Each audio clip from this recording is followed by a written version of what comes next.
പുറത്താകുന്ന വിവരം അത് പത്രമാധ്യമങ്ങളിലൂടെ അറിയേണ്ടി വന്ന ഒരു ചെയർമാന്റെ ഗതികേട്.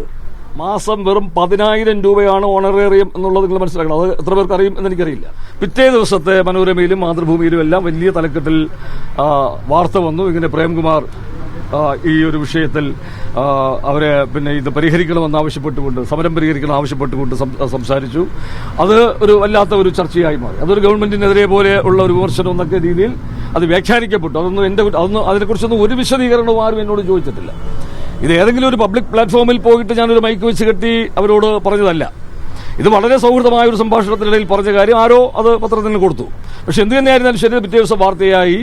ആ വാർത്ത വന്നൊരു 3-4 ദിവസം കഴിഞ്ഞപ്പോൾ വീണ്ടും മനോരമയിൽ വാർത്ത വരുന്നു, ചലച്ചിത്ര അക്കാദമിയിൽ പുതിയ ചെയർമാൻ വരുന്നു.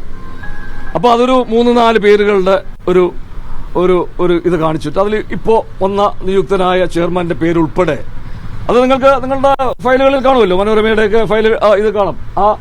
ഇത് വന്ന് ഒരു 3-4-5 ദിവസത്തിനകത്താണ് ഇങ്ങനെ ഒരു ഇത് വന്നത്. അപ്പോൾ തന്നെ ഞാൻ നേരെ സാംസ്കാരിക മന്ത്രിയുടെ ഓഫീസിൽ ചെന്നു. ഇതിനൊരു വ്യക്തത വരുത്തി തരേണ്ടതുണ്ട്. കാര്യം ഇങ്ങനെ ഒരു പുതിയ ഒരു പുനഃസംഘടന വരുന്നു, ഒരു മാറ്റം വരുന്നു എന്നൊക്കെ പറയുമ്പോൾ നമുക്ക് ആ ഓഫീസിൽ പിന്നീട് നമുക്ക് പോയി പ്രവർത്തിക്കുന്നതിനൊരു പരിമിതിയുണ്ട്. കാര്യം മറ്റ് നമ്മുടെ സഹപ്രവർത്തകരൊക്കെ ആ രീതിയിലായിരിക്കും. അദ്ദേഹം എന്തായാലും മാറാൻ പോകുന്ന ആൾ, പുതിയ ഒരാൾ വരും. അപ്പോൾ ഇത് ഒരു അവ്യക്തത ഇങ്ങനെ തുടരുമ്പോൾ ഞാൻ ആ മന്ത്രിയുടെ ഓഫീസിൽ ഇടയ്ക്കിടയ്ക്ക് ഞാനത് ചോദിച്ചു, ഇതിനൊരു വ്യക്തത വരുത്തണം. നിങ്ങൾ തീർച്ചയായും നിങ്ങൾക്കൊരു പുതിയ ചെയർമാനെ വെക്കണമെങ്കിൽ അത് വെച്ചോളൂ, അത് A or B, അതെന്ത് എന്റെ വിഷയമല്ല. പക്ഷെ അത് നിങ്ങളൊരു വ്യക്തത വരുത്തിയിട്ട് അത് നിങ്ങളത് പ്രഖ്യാപിക്കണം എന്താണെന്നുള്ളത്.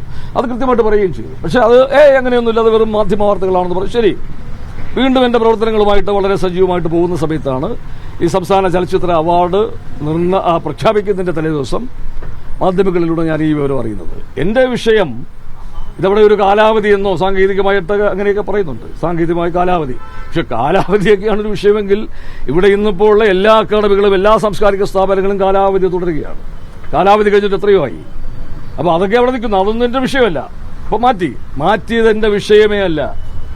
അത് ഞാൻ കൂടി അവിടെ അടുത്ത് പറഞ്ഞതാണ്. ഒരു പുതിയ ചെയർമാനായിട്ട് താൽക്കാലിക ചുമതലയിൽ ഒരാളല്ല, ഒരു ചെയർമാന്റെ പൂർണ്ണ പദവിയുള്ള ഒരാളുണ്ട്. അയാൾക്ക് മാത്രമേ അവിടെ കൃത്യമായി പ്രവർത്തിക്കാനും പറ്റൂ. അപ്പോൾ ഇത് പറഞ്ഞത് ആണ് ഇപ്പോൾ എന്താണ് ഈ ആശ്വാസമരത്തിന് പരിഹരിക്കണമെന്ന് ആവശ്യപ്പെട്ടതാണ് വിഷയമെന്ന് പറയുന്നു. അതാണ് വന്ന വാർത്ത. അപ്പോൾ എന്റെ വിഷയം അതാണ്. നിങ്ങൾ ക്ലാരിറ്റിയോട് കേൾക്കണം. അത് ക്ലാരിറ്റിയോട് പറയേണ്ടത്, ഒരു സ്ഥാപനത്തിൽ 4 വർഷത്തോളം വളരെ ആത്മാർത്ഥമായി, സത്യസന്ധമായി, സുതാര്യമായി, ഏറ്റവും അർപ്പണബോധത്തോടെ പ്രവർത്തിച്ച ഒരു വ്യക്തി, മറ്റൊരു പരാതിയും എന്നെക്കുറിച്ചില്ല, ഏതെങ്കിലും ഒരു ആക്ഷേപം എന്നെക്കുറിച്ച് അവിടെ പറയാനില്ല. മന്ത്രി തന്നെ പലതവണ എന്റെ പ്രവർത്തനങ്ങളെക്കുറിച്ച് വളരെ ഗംഭീരമായ പ്രവർത്തനമായിരുന്നു പ്രേംകുമാറിൻ്റെത് എന്ന് പ്രശംസിച്ച പശ്ചാത്തലത്തിൽ എന്ത് അടിയന്തര സാഹചര്യമാണ് അന്ന് എന്നെ പുറത്താക്കാനുള്ളത് എന്ന ഒരു ചോദ്യം നിൽക്കുന്നു. ഓക്കെ, പുറത്താക്കി. പക്ഷേ ഇത്രയും ആത്മാർത്ഥമായിട്ടൊക്കെ വർക്ക് ചെയ്ത ഒരാൾ, നിങ്ങൾ മനസ്സിലാക്കണം, ഈ വൈസ് ചെയർമാൻ എന്നുള്ള നിലയ്ക്ക് ഏതാണ്ട് 2.5 വർഷത്തോളം മാസം വെറും 10,000 രൂപയാണ് ഓണറേറിയം എന്നുള്ളത് നിങ്ങൾ മനസ്സിലാക്കണം. അത് എത്ര പേർക്ക് അറിയും എന്ന് എനിക്കറിയില്ല.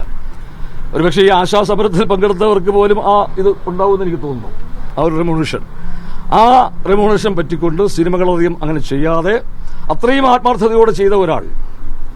അത് കഴിഞ്ഞിട്ട് പിന്നെ ഈ 2.5 വർഷം കഴിഞ്ഞതിന് ശേഷം ചെയർമാന്റെ ഇത് വന്നതിന് ശേഷം പിന്നെയും കുറെ കഴിഞ്ഞിട്ടാണ് ചെയർമാന്റെ ഒരു ഓണറേറിയം കിട്ടുന്നത്. എന്ത് തന്നെയായിരുന്നാലും ശരി, ഇതിൽ ഒരു പരാതിയും ഞാൻ ഒരു പൈസ പോലും കൂട്ടി ആവശ്യപ്പെട്ടില്ല.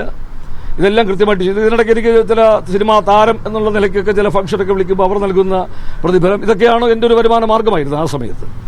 ഞാൻ അവിടെ ഇത്രയും ഇതായിട്ട് വർക്ക് ചെയ്ത ഒരാൾ അവിടെ നിന്ന് പുറത്തു പോകുമ്പോൾ പുറത്താകുന്ന വിവരം അത് പത്രമാധ്യമങ്ങളിലൂടെ അറിയേണ്ടി വന്ന ഒരു ചെയർമാന്റെ ഗതികേട്, പത്രമാധ്യമങ്ങളിലൂടെ അറിയേണ്ടി വന്ന ചെയർമാന്റെ ഗതികേട്, അതാണ് എന്റെ വിഷയം. അതെന്റെ ആത്മാഭിമാനത്തിന് ഏറ്റവും വലിയ മുറിവാണ്. ഒരു കലാകാരനല്ലേ ഞാൻ, ഒരു കലാപ്രവർത്തകൻ ഒരു അഭിപ്രായം പറഞ്ഞതിന്റെ പേരിൽ, അപ്പൊ എന്താണ്, അഭിപ്രായ സ്വാതന്ത്ര്യമില്ലേ?